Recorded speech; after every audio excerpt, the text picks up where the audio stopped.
Guys, welcome to my education foundation channel में आपका स्वागत है। इस अपडेट में लेकर के प्रेजेंट हैं पेंशन लेटेस्ट न्यूज़। ईपीएफओ कर्मचारियों के लिए नई पेंशन कैलकुलेशन लागू। कर्मचारी भविष्य निधि संगठन ईपीएफओ ने हाल ही में पेंशन कैलकुलेशन के नियमों में बदलाव किए हैं, जिससे कि लाखों कर्मचारियों को फायदा होगा। यह बदलाव एम्प्लॉयज़ पेंशन स्कीम ईपीएस के तहत किया गया है, जो कि भारत के सबसे बड़े सामाजिक सुरक्षा कार्यक्रम में से एक है। इन नए नियमों का उद्देश्य कर्मचारियों को उनकी सेवा अवधि और वेतन के आधार पर बेहतर पेंशन प्रदान करना है। तो बता दें कि इस लेख के माध्यम से हम आपको अपने चैनल पर बताएंगे कि नई पेंशन कैलकुलेशन कैसे काम करती है और इसके मुख्य फीचर्स क्या हैं और यह बदलाव आपके लिए कैसे फायदेमंद हो सकता है। ईपीएफओ नई पेंशन कैलकुलेशन मुख्य बातें, पैरामीटर, विवरण देखेंगे। योजना का नाम कर्मचारी पेंशन योजना ईपीएस।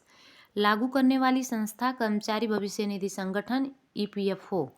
न्यूनतम सेवा अवधि 10 वर्ष की। न्यूनतम मासिक पेंशन 1000। प्रस्तावित न्यूनतम पेंशन 7500 विचाराधीन है। पात्रता एज है 58 वर्ष एंड योगदान दर नियोक्ता का 8.33% है। ईपीएस के तहत नई पेंशन कैलकुलेशन कैसे काम करती है। नई पेंशन कैलकुलेशन को सरल और पारदर्शी बनाने के लिए कुछ महत्वपूर्ण बदलाव किए गए हैं।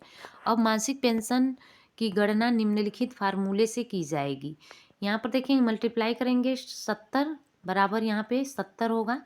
तो इसके जो है पेंशन बल सैलरी, यह आपके अंतिम 60 महीनों की औसत सैलरी होती है। पेंशन बल सर्विस, यह आपकी सेवा अवधि है जिसमें जो है अपने ईपीएस में योगदान दिया हो।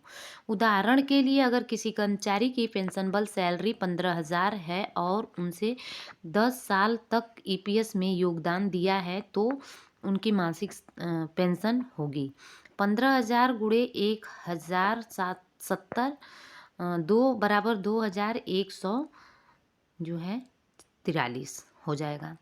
इसका 70 से करने के बाद मल्टीप्लाई यहाँ पे 15,000 गुणे 10 से तो आपका आ जाएगा 2,143। तो ईपीएस के मुख्य फीचर्स, न्यूनतम सेवा अवधि। ईपीएस का लाभ पाने के लिए कम से कम 10 साल की नौकरी जरूरी है। न्यूनतम मासिक पेंशन वर्तमान में 1,000 निर्धारित है, लेकिन इसे बढ़ा करके 7,500 करने की मांग की जा रही है। योगदान दर नियोक्ता आपके वेतन का 8.33% ईपीएस में योगदान करता है। पात्रता एज, कर्मचारी को 58 वर्ष की एज के बाद ही पेंशन का लाभ मिलेगा। नई सुविधाएं और बदलाव तो देखेंगे यहाँ पर सीपीपीएस के बारे में। अब जो है ईपीएस ने सीपीपीएस लागू किया है, जिसमें जो है पेंशन भुगतान प्रक्रिया को केंद्रीकृत कर दिया गया है। इसके फायदे क्या हैं, तो किसी भी बैंक खाते में जो है पेंशन प्राप्त आप कर सकते हैं। किसी भी बैंक खाते में पेंशन प्राप्त कर सकते हैं। भुगतान प्रक्रिया तेज और त्रुटि मुक्त होगी आपकी। हायर पेंशन ओपिनियन क्या है, तो कर्मचारी अब अपनी वास्तविक सैलरी के आधार पर अधिक पेंशन पाने का विकल्प चुन सकते हैं। इसके लिए उन्हें अतिरिक्त योगदान देना होगा। सिंप्लीफाइड ज्वाइंट डिक्लेरेशन प्रोसेस देखेंगे। ईपीएफओ ने ज्वाइंट डिक्लेरेशन प्रक्रिया को सरल बना दिया है। इससे दस्तावेज जमा करने की प्रक्रिया आसान हो गई है। क्लेम प्रोसेसिंग तेज हो गई है और प्रोफाइल अपडेट ऑनलाइन। अब सदस्य अपने प्रोफाइल डिटेल्स जैसे जन्मतिथि आदि online update. Profile update online क्या है कि अब सदस्य अपने प्रोफाइल डिटेल्स जैसे नाम, जन्मतिथि आदि ऑनलाइन अपडेट कर सकते हैं।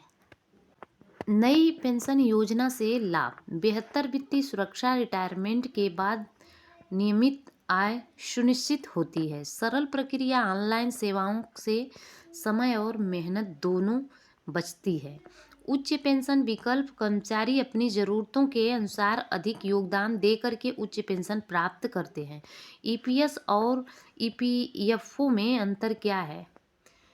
ईपीएस और ईपीएफ में अंतर क्या है, तो देखेंगे ईपीएस और ईपी पैरामीटर आप देख सकते हैं यहाँ पर।